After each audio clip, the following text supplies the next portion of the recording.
Je le dis doucement pour ne pas faire les S, vous savez, et essayer de bafouiller sur le nom, chose que je n'ai pas fait aujourd'hui. Bonjour et bienvenue chez nous. Bonjour et meilleurs vœux à vous. Merci beaucoup. On va parler justement de ces vœux, de vos vœux. À la fin de cette interview, vous êtes députée européenne depuis déjà pas mal d'années, on est d'accord? 2 ans et demi. 2 ans et demi. Alors justement, est-ce qu'un député européen est élu sur les mêmes conditions qu'un député français?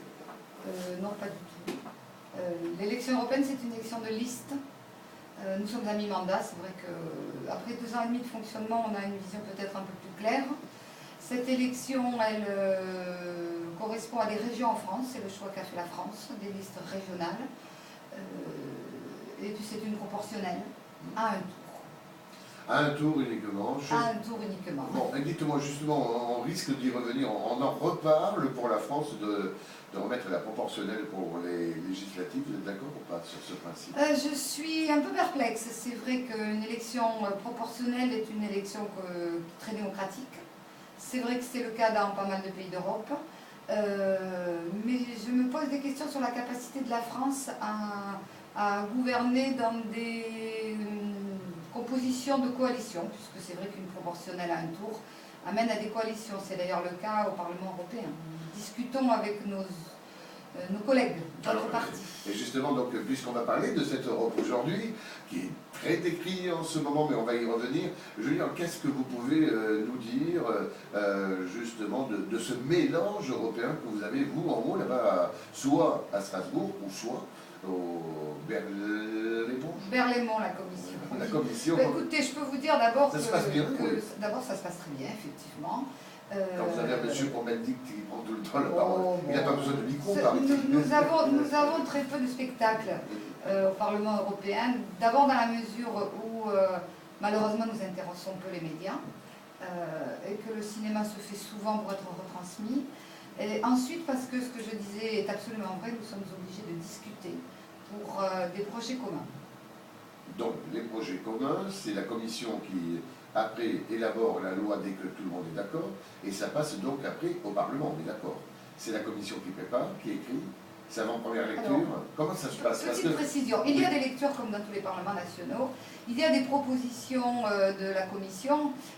Si on donne quelques petites précisions, le Parlement c'est l'élection démocratique, la commission c'est un peu comme un gouvernement, M. Barroso est un peu comme le Premier ministre, les commissaires sont en quelque sorte les ministres, ils ont des portefeuilles thématiques, et puis il y a le Conseil qui représente les États, et entre ces 3 instances, il y a des allers-retours, des premières lectures, des secondes lectures, et comme dans beaucoup de parlements, c'est la commission, le gouvernement qui propose, et le Parlement qui discute, qui amende et qui vote en dernier lieu. Combien d'employés travaillent au sein de ce gouvernement, plus bien sûr la commission? Combien y a-t-il d'employés à Bruxelles et Luxembourg si Alors, on en parlait tout à l'heure, je crois que c'est un peu plus de 25 000.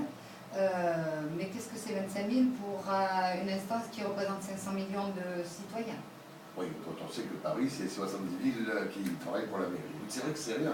Mais on disait, ça y est, il y a beaucoup de monde qui travaille, ça coûte très cher à l'Europe. Finalement, on voit qu'il y a moins d'employés Le pourcentage du fonctionnement du Parlement, c'est 1% du budget. 1% du budget. Donc c'est vrai que ça paraît très très peu, mais d'un autre côté, nous n'avons pas de gestion directe.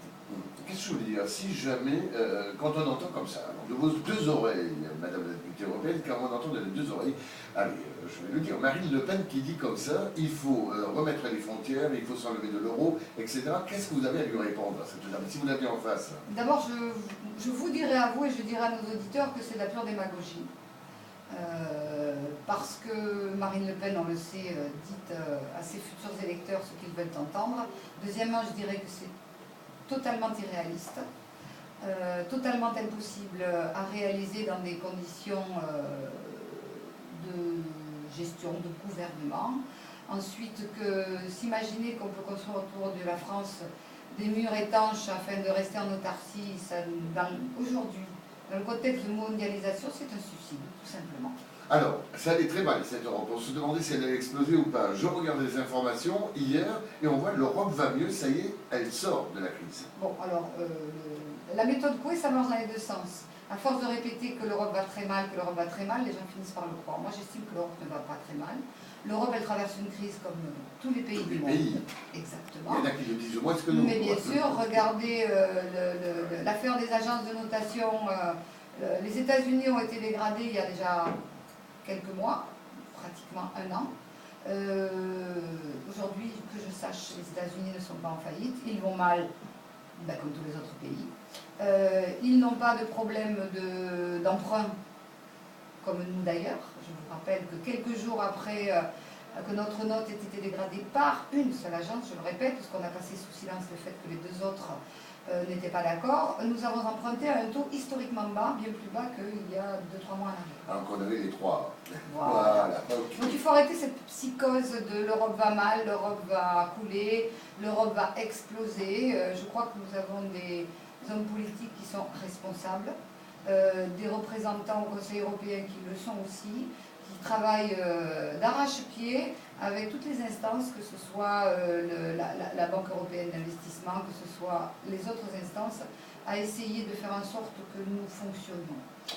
Alors l'Europe fonctionne très bien, vous avez entendu dans la députée européenne. Est-ce que chaque département a un député européen en France? Non, tous les départements n'ont pas de... Donc nous avons la chance. Écoutez, nous avons une centaine de départements, nous sommes 72 députés de partis politiques différents. Les trois grands partis représentés sont en France l'UMP, le Parti Socialiste et le Parti des Verts. Et puis tous les partis n'ont pas fait le choix d'alterner dans leur liste des représentants même de toutes les régions. Ça vous plaît comme travail, être députée européenne? J'adore. Oui. C'est très intéressant. C'est pas mal de déplacements, vous déplacez. Je sais qu'il y a tout de prévu, je crois que vous avez même l'agence de voyage au sein du... Oui, ça c'est de la logistique. De la logistique, oui. Parce que je peux vous le dire, j'ai visité donc tout ça. Hein. Vous savez que au sein du groupement dont on fait partie, les Indes radios, où nous sommes totalement libres, mais nous avons, si vous voulez, un groupement d'intérêt économique avec un président des administrateurs. Et un jour, l'Europe nous a dit, il faudrait que vos radios viennent voir ce qu'on fait. Et c'est une chose très très bien, parce qu'on a vu le travail des députés, on a mangé d'ailleurs avec eux dans les différents restaurants du Parlement, parce que vous avez plusieurs, petits, certes, mais bons.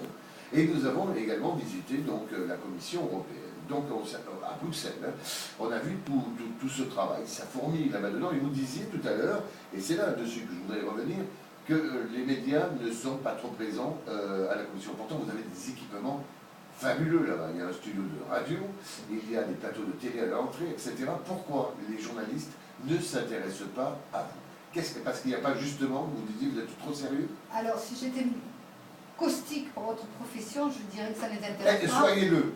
Parce que ça se passe bien. Parce que ça n'est pas croustillant, parce qu'il n'y a pas de dispute, parce qu'on ne s'invective pas, parce qu'il n'y a pas de spectacle. Parce qu'effectivement, que ce soit les fonctionnaires ou les députés, nous travaillons beaucoup. Nous sommes loin de chez nous, nous sommes présents au Parlement. Moi, j'arrive à 8h du matin, j'en repars parfois, il est 10h du soir. C'est très beau, hein. Nous travaillons dans d'excellentes conditions. Je crois que ce n'est pas que ce soit beau, c'est que nous avons d'excellentes conditions de travail. Nous avons les moyens de travailler, nous avons des collaborateurs, nous avons des locaux fonctionnels, nous avons d'excellentes relations avec, quel que soit le parti, avec la commission et avec ses directions générales, et ils sont à notre disposition pour nous accompagner. C'est une très belle chose, l'Europe. Alors, d'après vous, on va revenir justement sur ce qui fait l'Europe, c'est-à-dire on va parler de l'Espagne, du Portugal, de la Grèce, dans quelques instants.